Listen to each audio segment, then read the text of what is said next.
itu, kan? Kalau sekedar hanya untuk menikah, kapan akad, setelah itu ada apa, setelah itu bagaimana punya aset yang baik, rumah yang cukup megah, ya kendaraan-kendaraan yang memudahkan kehidupan. Setelah itu mau ngapain? Setelah itu mau ngapain? Karena manusia kan terbatas, programnya terbatas, ya, imajinasinya juga terbatas, gambarannya terbatas, rencananya terbatas. Setelah itu mau apa? Kalau Anda ingin mencari jawaban, konsep berumah tangga yang lengkap, bahkan berkelanjutan dengan sifat yang abadi, dari mulai di dunia sampai kemudian kembali kepada Allah sampai di akhiratnya, Anda tidak akan pernah temukan itu kecuali dari bimbingan yang langsung Allah berikan. Karena Allah yang menciptakan kita, Allah tahu kita, Allah yang mengerti tentang kita, dan Allah yang maha memahami serta memberi solusi dari semua desain kehidupan kita dalam keadaan apapun, baik itu single ataupun sudah berumah tangga dan dalam kehidupan yang lebih kompleks. Jadi kalau kita menginginkan konsep kehidupan rumah tangga yang terukur, yang baik, yang kurikulumnya memandu kita mendapatkan kebahagiaan yang sejati, baik di dunia bahkan abadi sampai ke akhirat, gak akan pernah ditemukan kecuali dari bimbingan Sang Pencipta kita, Allah Subhanahu wa Ta'ala. Karena itu, orang-orang yang mau menjadikan visi kehidupan rumah tangganya yang ditujukan untuk kepentingan ibadah, maka Allah hadirkan ketenangan yang mendamaikan dalam kehidupan rumah tangganya. Disebut dengan sakinah.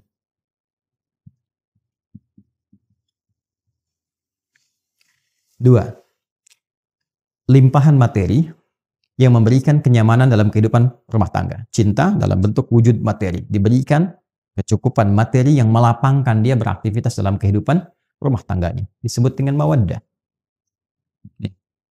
Mawaddah.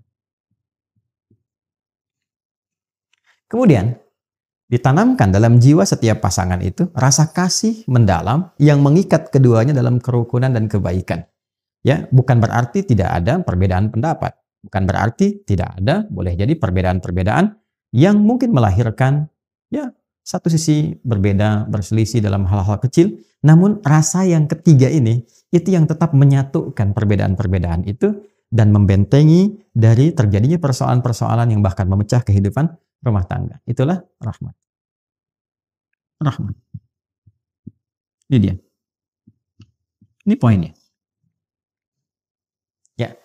Jadi kalau kita satukan ayat ini bila ditujukan pada ibadah, maka ini kunci dari 3 pintu besar yang isinya adalah sakinah, mawaddah, dan rahmat. Karena itulah ketiga ini yang sering kita singkat dari kata pembukanya menjadi samara, kan? Itu dibuka dengan kata ayat. Kapan samara itu muncul? Setelah ayat. Wa min ayatihi, itu dulu kan? An khalaqalakum min anfusikum azwaja. Ya, itu pernikahannya, dipasangkannya itu. Ya, untuk apa? Untuk menaati Allah dengan visi ibadah. Setelah itu apa? Litaskunu ilaiha. Baru sakinah datang.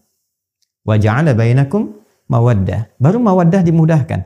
Wa rahmah, rahmah ditanamkan. Ya, inna fi dzalika laayatil liqaumi yatafakkarun. Yaitu kalau Anda mau merenungkan, berpikir yang dalam dulu.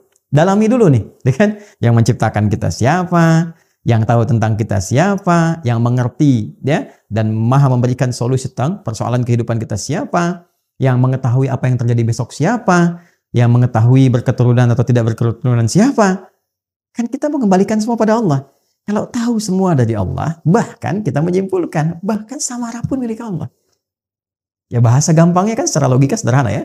Kalau sudah tahu punya Allah, maka dekati pemiliknya. Bagaimana pemiliknya meminta kita untuk menjalankan kehidupan rumah tangga sesuai dengan pedoman yang dia berikan. Maka renungkan itu. Ya la ayatil qaumi yatafakkarun. Renungkan, tafakkur sampai menemukan kedalamannya. Kalau kita sudah mengerti, sudah memahami, oh iya, begini seharusnya. Maka dengan itu kemudian baru kita turunkan babnya. Baik, teman-teman. Ini ada yang menarik ya. Kalau kita mau gali lebih dalam lagi. Contoh misalnya. Saya keluarkan satu bab ya. Sakinah. Sakinah itu sering diartikan dengan ketenangan. Tenang. Ya. Padahal bukan tenang biasa. Tenang itu bahasa Arabnya. Setidaknya itu ada beberapa kata. Yang paling populer tuh gini. 1, sakinah. Ya, sakinah. Yang kedua, tuma'ninah. Tuma'ninah. Ada sakinah, ada tuma'ninah. Saya mau bicara tentang tuma'ninah dulu. Ya. Asalnya dari itma'anna yatma'innu. Tuma'ninah ini ketenangan yang dilahirkan dari ibadah. Jadi kalau seseorang telah menunaikan atau sedang bahkan menunaikan ibadah dan merasakan ketenangan dalam hatinya saat sedang beribadah atau telah beribadah, itu disebut dengan tuma'ninah namanya. Ya. Bukankah Anda ketika sudah sholat merasakan ketenangan? Dan latihannya disebut tumaninah, ruku. Kata Nabi, hatta tatma'inna raqi'ah. Atau kama qala Rasulullah SAW. Ruku Anda, jangan dulu bangun sampai merasakan ketenangan dalam ruku. Tenang gitu. Kan? Itu tumaninah namanya. Makanya kalau orang sholatnya itu merasakan kenikmatan, benar caranya. Begitu ruku itu dia baca doa, tenang ke hatinya. Darah mengalir dengan enak, baru dia yang tidal. Ya kan? Hatta ta'tadila qa'imah, sampai tegak. Lalu sujud, hatta tatma'inna sajidah, sampai engkau merasakan ketenangan dalam sujud. Nah ini tumaninah namanya. Dan ketenangan itu hadirnya dalam apa? Jiwa, dalam nafas kan. Nah nanti kalau sudah terbawa dari praktek sholat itu, dari seringnya baca Quran, hadir ketenangan pada jiwa. Nah jiwa yang terus mendapatkan suntikan ketenangan, tenang lagi, maka dia punya sifat tenang nantinya. Nah kalau sudah jadi sifat yang mengikat kepemilikan, maka berubah dari tumaninah jadi mutmainnah namanya. An-nafsul mutmainnah. Ini yang menjadikan dia saat pulang pun kepada Allah merasa tenang. Ya, karena ada ketenangan di dunia, kedekatan dengan Allah, pulang pun tenang. Maka dipanggillah dia dengan keadaan pemilik jiwa itu. Ya ayyatuhan nafsul mutmainnah. Quran surah ke-89 ayat 27 itu. Ya. Nah, berbeda dengan sakinah. Kalau sakinah, ya, itu artinya ketenangan yang dilahirkan setelah tuntasnya persoalan dilalui. Ya. Baik. Ada mahasiswa atau pelajar, ujian, ya. Ujian kan belum tenang ya. Ya, makanya disebut minggu tenang itu kadang-kadang kurang tepat dalam konteks di kita ya. Yang kurang tepat itu sebenarnya bukan sistemnya, muridnya. Harusnya kan sebelum masa itu di waktu-waktu belajar dia belajar. Cuman kadang-kadang saat belajar main ya, saat harusnya tenang sudah menguasai di minggu-minggu tenang, apa yang dia lakukan? Dia belajar gitu kan. Baik dari situ kemudian tidak sesuai dengan apa yang kadang-kadang ingin diharapkan. Tapi tidak masalah, kita kembalikan. Bukankah saat ujian itu merasakan tegang, kadang gelisah, ya? Tapi setelah selesai ujiannya, ada ketenangan yang dirasakan. Alhamdulillah selesai, gitu kan? Itu ketenangan yang dihasilkan setelah melalui satu persoalan. Itu disebut dengan sakinah namanya. Jelas? Baik. Saya lukiskan lagi. Orang Arab mengatakan begini. Sakanatu syajaratu idza dhahabatir rih. Atau sakanatu safinatu idza dhahabatil amwaj. Ranting pohon itu menjadi tenang ketika angin yang menerpanya itu telah pergi. Atau mereka mengatakan kapal itu menjadi tenang ketika ombak yang menerpanya itu telah pergi. Dan airnya kembali tenang. Nah, ketenangan yang telah melalui perombang-ambingan, diombang-ambingkan ombak, pohon diterpa, naik, turun, kiri, kanan begitu. Setelah kemudian dia tenang lagi, ya, apa yang terjadi? Nah, ketenangan itu yang disebut dengan sakinah. Dan biasanya kapal yang banyak diuji dengan gelombang, bahkan gelombang besar, dan dia melewati itu menjadikan kapalnya kualitasnya lebih kuat. Ya, lebih mudah menghadapi persoalan-persoalan atau bahkan gelombang-gelombang kecil setelahnya. Semakin besar, yang kecil lewat. Ya, demikian pohon. Semakin diterpa anginnya kencang, ya, dia goyang dan dia tertanam kuat, semakin kokoh akarnya. Jadi ketenangan itu bukan sekedar melahirkan ketenangan setelah gelombangnya lewat, tapi setelah itu melahirkan satu kemantapan yang dengan itu bisa mengatasi persoalan-persoalan kecil di kemudian hari atau siap untuk menghadapi tantangan besar di kemudian yang lainnya. Maka itu disebut dengan sakinah. Ketika kehidupan di rumah tangga, ini yang akan saya sampaikan, disebut dengan sakinah, memberikan pesan kepada kita bahwa bukan berarti di rumah tangga itu akan hampa dari persoalan.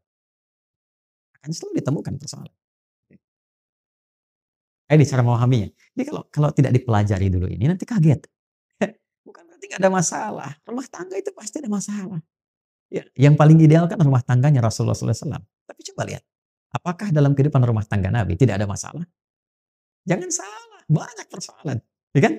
Tapi dengan persoalan itu turun panduan pada kita, turun ayat, turun hadis, mengatasi ini bagaimana. Ya kalau salah persoalan pemahaman bagaimana, salah komunikasi bagaimana, meluruskan yang ini bagaimana. Kalau ingin cari teman cerita ke siapa, kalau mengadu belum ketemu suami istri ke siapa mengadunya, ada semuanya. Gitu. Dan pahami ketika Allah menitipkan satu persoalan dalam kehidupan rumah tangga, pada hakikatnya bukan ingin menjadikan kehidupan rumah tangganya bermasalah, tapi Allah ingin memberikan satu ketenangan, kedamaian, ya, yang dihasilkan setelah tuntas persoalan yang dimaksudkan. Makanya kehidupan rumah tangga kan kalau sudah masalahnya tuntas lebih tenang dari sebelumnya kan? Ya, dan dahsyatnya lebih mengerti tentang sifat-sifat pasangan atau dalam keluarga. Setelah itu punya ilmu yang baru. Punya pengetahuan yang baru, masukan yang baru, ilmu yang baru untuk mengatasi tantangan berikutnya. Itu dasarnya. Tapi problemnya begini, bagaimana cara kita bisa mengatasi persoalan ini dengan mudah? Deh, karena tidak sedikit masalah-masalah kecil di rumah tangga, ya kan? Bisa menjadi besar dan menyebabkan persoalan serius ketika, maaf, seseorang tidak mengetahui cara menyelesaikannya. Yang ditampilkan kadang-kadang, ya, boleh jadi egonya. Yang ditampilkan kadang-kadang boleh jadi statusnya, bahkan juga hartanya, kedudukannya, dan sebagainya. Itu bukan solusi, teman-teman. Sepanjang ditampilkan kemampuan kemanusiaannya, maka sifat manusia selalu ingin bertahan dengan apa yang dimilikinya. Suami bicara A, istri bicara B. Ya, ayah bicara A, anak pun bicara B. Demikian seterusnya. Maka yang terbaik adalah kita mesti menanyakan kepada pengatur segalanya. Ini.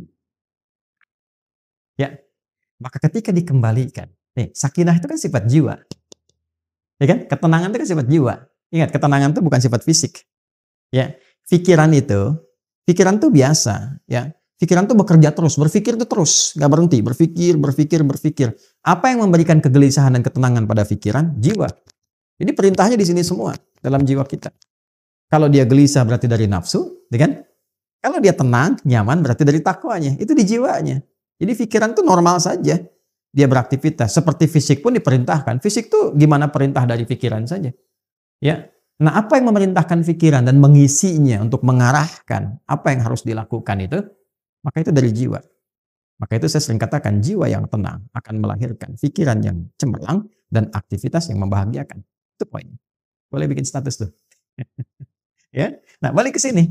Karena ketenangan sifat jiwa, yang punya jiwa siapa? Yang punya nafas siapa? Allah. Ya. Makanya sering kita katakan kan, ya, mengikuti doa Nabi sallallahu alaihi wasallam, ya muqallibal qulub, ya, tsabbit qulubana ala dinik, lil iman. Hai Allah yang mengetahui keadaan hati kami, kan? Yang membolak-balikkan hati, yang memberikan kedamaian pada jiwa. Berikan kami kemantapan dalam jiwa kami untuk menaati ketentuanmu, untuk beriman kepadamu, untuk konsisten pada dinmu. Ini poinnya. Nah, sekarang bagaimana caranya kita bisa belajar untuk menenangkan jiwa sebelum menghadapi persoalannya? Ini poin besarnya. Jadi ada orang-orang tertentu yang Allah berikan ketenangan paripurna dalam jiwanya, sehingga ketika dihadapkan pada masalah itu, dia bisa menyaring persoalannya, menjadikannya lebih kecil. Dan yang paling dahsyat, jadi ringan masalahnya sebelum dihadapi. Bukan gak punya masalah. Boleh jadi masalah yang sama bagi orang lain besar, bagi dia tinggal senyum selesai. Itu poinnya. Jadi bukan gak punya masalah. Masalah dia ada. Cuma dikecilkan oleh Allah kadarnya. Sehingga dengan kelapangan hatinya, itu menjadi kecil. Jadi kalau Anda punya cawan, teman-teman. Ya, cawannya besar. Apa saja Anda bisa masukkan. Dan jadi kecil di situ. Tapi kalau cawannya kecil, ya, yang kecil pun jadi besar. Garam sedikit itu asin semua. Nah, ada orang-orang yang jiwanya dilapangkan oleh Allah. Sehingga ketika dia menghadapi satu persoalan, perbedaan dengan pasangannya misalnya. Ya kan? Melihat keadaan anak dan sebagainya. Dia bisa melihat dengan hikmah. Allah lapangkan keadaan hatinya. Kenapa begini? Dia nggak langsung simpulkan, langsung keluar ini, itu. Dilihat dulu, dia bersikap dulu. Ini lapangan jiwa, ini mahal. Dan ini tidak mungkin bisa didapatkan kecuali lewat skema ibadah sini. Menghambat. Ya. Nah, semua kumpulan nilai-nilai ibadah kita dalam rangka mendekat kepada Allah, saya sering ingatkan, itu disebut dengan takwa namanya. Ya kan? Takwa itu kan gabungan antara iman dengan amal soleh. Ya kan? Iman itu kan pekerjaan hati dalam jiwa. Amal soleh implementasinya. Digabungkan jadi takwa. Seseorang yang membangun kehidupan rumah tangganya dengan nilai-nilai ketakwaan. Dia bangun dengan takwa. dijaga sholatnya, diwasiatkan pada istrinya sekalipun keluar tetap jaga sholat, anak-anak pastikan sholat, hidupkan rumah dengan Al-Quran, dekati Allah Subhanahu Wa Taala, banyakin zikir, misal itu akan beda suasana rumahnya. Demi Allah saya katakan, Anda kalau nggak percaya silahkan. Ya, hidupkan rumah dengan suasana ibadah kepada Allah. Anda ada di dalam ataupun sedang di luar, hidupkan. Maka akan ada suasana yang berbeda kepada jiwa. Allah akan jaga itu. Ya, ketika takwa meningkat, bahkan diringankan persoalan. Sebelum ada masalah, solusi datang. Sehingga masalah jadi ringan. Itu yang dimaksud Quran surah ke-65 di akhir ayat kedua. Tolak ayat kedua. Tolak itu kan satu masalah yang tinggi, ya, yang tidak mudah diatasi. Ya, bahkan dalam kondisi yang paling rumit pun ketika Anda mendekat kepada Allah, Allah ringankan dan berikan solusi yang jernih. Berpikirnya jernih sekali. Tahu apa yang harus dilakukan. Ya kan? Maka apa yang terjadi? Wa may yattaqillaha yaj'al lahu makhraja. Siapapun yang mampu membangun ketakwaannya kepada Allah, dan dia naikkan lagi, ya kan? Maka apa yang terjadi? Ya ja'alahu makhraja. Allah berikan jalan keluar dari setiap persoalan yang ia alami. Apalagi kalau pasangan itu kompak, ya kan? Ya mungkin nggak bersama-sama dalam beberapa kesempatan, tapi memberikan wasiat, bangunkan istri, anak-anak, ingatkan sebelum pergi, kan? Dan sebagainya. Itu pasti itu. Ya, dari sekian banyak persoalan, jika ditumpahkan di atas sajadah, dia mengecil. Dan curhatnya kepada Allah. Innama ashku bathi wa huzni ila Allah. Demikian ya nasihat dari Nabi Ya'qub alaihissalam yang diabadikan Quran surat Yusuf itu kan. Kalau mau curhat ke Allah. Sampaikan. Dan akan cenderung bahagia. Ketakwaan membangun kebahagiaan. Quran surah kedua di akhir ayat 189. Wattaqullaha la'allakum tuflihun. Ya, itu sakinah namanya. Tingkatkan takwamu kepada Allah, Allah tanamkan, Allah berikan kepadamu kebahagiaan. Ya, dan titian kesuksesan. Anda pun kalau ingin mawaddah, tambahan dari materi-materi yang membentuk kehidupan keluarga lebih menyenangkan. Masya Allah, ada rumah lebih menyenangkan, ditata lagi, ini tempat sholat, ini musola bersama, ini buat ngaji, ini ruang keluarga. Lebih enak kan? Ya, punya kendaraan dipakai macam-macam, mawaddah namanya. Bagian dari pemaknaan ini. Nah, ini pun jalannya takwa, teman-teman. Ya, teruskan ayatnya kan, di ayat ketiganya. Wa may yattaqillaha yaj'al lahu makhraja wa yarzuqhu min haitsu la yahtasib, bahkan rezekinya pun dikirimkan dari sisi yang tidak diduga. Ya, coba lihat kisahnya Sayyidah Maryam alaihissalam. Maryam ibundanya Nabi Isa alaihissalam, ya, Mesias, Yesus, ya. Jadi Nabi Isa alaihissalam punya ibu yang sangat luar biasa, namanya Sayyidah Maryam alaihissalam. Maryam itu apa yang dibangun pertama kali oleh ibundanya? Ya, karena ayahnya meninggal sejak beliau dalam kandungan. Jadi ayahnya nggak sempat melihat Maryam. Ya, Imran tuh nggak sempat lihat Maryam. Jadi istrinya Hanna mengandung, begitu lahir ayahnya telah meninggal dunia. Tapi keduanya punya rencana. Ya, rencana strategis yang memang sudah disiapkan kalau nanti lahir anak begini. Ya, makanya banyak kerabat-kerabat Imran. Imran kan orang soleh. Ya, Imran tuh alaihissalam orang soleh. Ya, maka banyak teman-teman solehnya yang ingin merawat Maryam ketika dilahirkan sampai harus diundi siapa yang rawat. Sehingga diputuskan pamannya, ya, yaitu Nabi Zakaria alaihissalam. Nah, yang pertama dibangun oleh ibundanya apa? Nilai ketakwaan. Ini. Apa yang terjadi? Ibunya menyiapkan perangkat-perangkat bagi anak yang mendekatkan dia dengan Allah.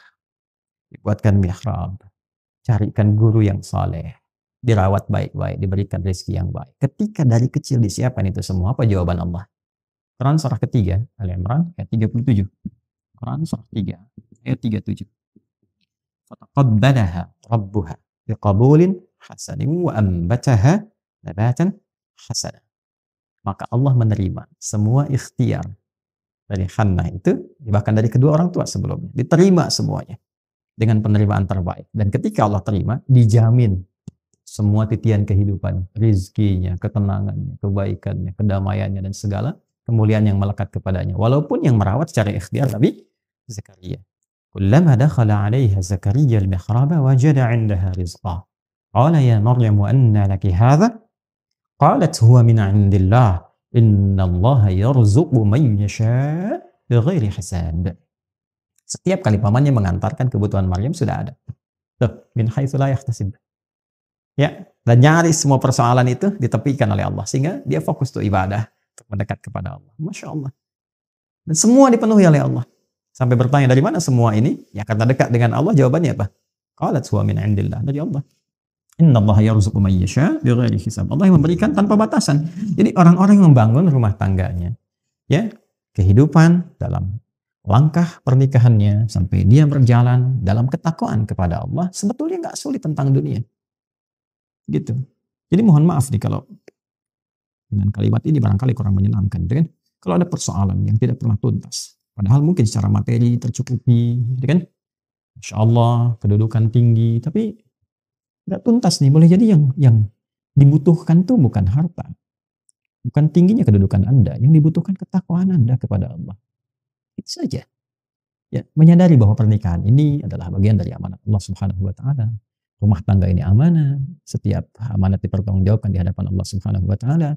Dan kalau mengerti berumah tangga itu adalah ibadah, maka kita akan jaga cara kita beribadah kepada Allah. Anda kan kalau sholat Anda jaga rukun dan syaratnya kan. Nah, rumah tangga itu ada rukun dan syaratnya. Kan waktu mau nikah kan ada rukunnya, ada akad itu kan, syaratnya juga ada kan. Hah? Bukan cuma mahar kan, ada 2 saksi itu kan. Kemudian juga ijab kabul dan sebagainya. Itu kan terpenuhi. Nah, itu pembukanya. Ya kan? Dalam perjalanannya pun itu harus dijaga. Karena kalau memahami pernikahan itu sebagai ibadah kepada Allah, maka dijaga cara kita ibadah. Ya, jaga, jangan sampai ya terkena sesuatu yang kotor atau melanggar ketentuan ibadah. Nah, ini kalau dipertahankan, maka apa yang terjadi? Allah anugerahkan segala kemuliaan untuk mengabadikan kehidupan keluarga ini sampai dengan kehidupan di akhirat. Ya. Kalau kita baca Quran surah ke-52 misalnya At-Tur ayat 21. Allah tegaskan di situ walladzina amanu wattaba'athum dzurriyyatuhum biimanin alhaqna bihim dzurriyyatahum wama alatnahum min 'amalihim min syai' kullu imrin bima kasaba rahin. Dan para orang tua yang beriman itu menjaga iman. Jadi berkeluarga itu dengan imannya. Ya bukan cuma dengan hartanya. Kalau dengan harta ya banyak bisa begitu. Ya kan? Berkeluarga itu dengan imannya. Lalu iman diimplementasikan dalam bentuk amal saleh. Amal saleh suami kepada istri dalam bersikap. Wa'ashiruhunna bil ma'ruf. Surah keempat ayat 19. Demikian sebaliknya dengan anak-anak dan sebaliknya. Maka apa yang terjadi? Kalau orang tua mampu begitu, diwarisi oleh anak demikian, diniatkan karena imannya, maka mereka akan dipertemukan kembali di satu tempat di surga. Alhaqna bihim dzurriyyatahum. Satu keluarga besar. Wa ma alatnahum min amalihim min syai'. Dan semua kegiatan berkeluarga itu dinilai langsung oleh Allah untuk mewujudkan pertemuan itu. Karena dilakukan dengan iman. Maka jadi ibadah. Kullu imri'in bima kasaba rahin, tapi itu pilihan. Kalau Anda merasa itu hanya untuk melakukan kegiatan duniawi saja, hubungan seksual saja, ya mencari materi saja, itu pilihan Anda. Silahkan saja, itu pilihan Anda. Tapi pada saatnya, sadari kata Allah, Anda akan pulang. Anda akan meninggal. Makanya patut bertanya, setelah meninggalkan dunia ini, ketemu lagi nggak? Ya kan? Satu masuk ke alam kubur, ya itu saja kan sudah nggak ada aksesnya. Ya kan? Untuk bertemu kembali. Paling dizarahi, balik lagi, dan sebagainya. Nanti di akhirat ketemu lagi nggak? Itu poinnya. Nah, berbahagianya kita, Allah itu Tuhan kita yang Maha Esa, lengkap menyampaikan dalam Quran. Tidak ada satupun kitab suci di muka bumi ini yang menyampaikan runtutan kehidupan kita secara detil dan lengkap. Dan itu diminta bahkan oleh Allah langsung. Silahkan riset, silahkan pelajari dari kedalamannya, kebahasaannya, ya dari logikanya, dari runtutannya, silahkan. Dan tidak ada satupun yang sempurna.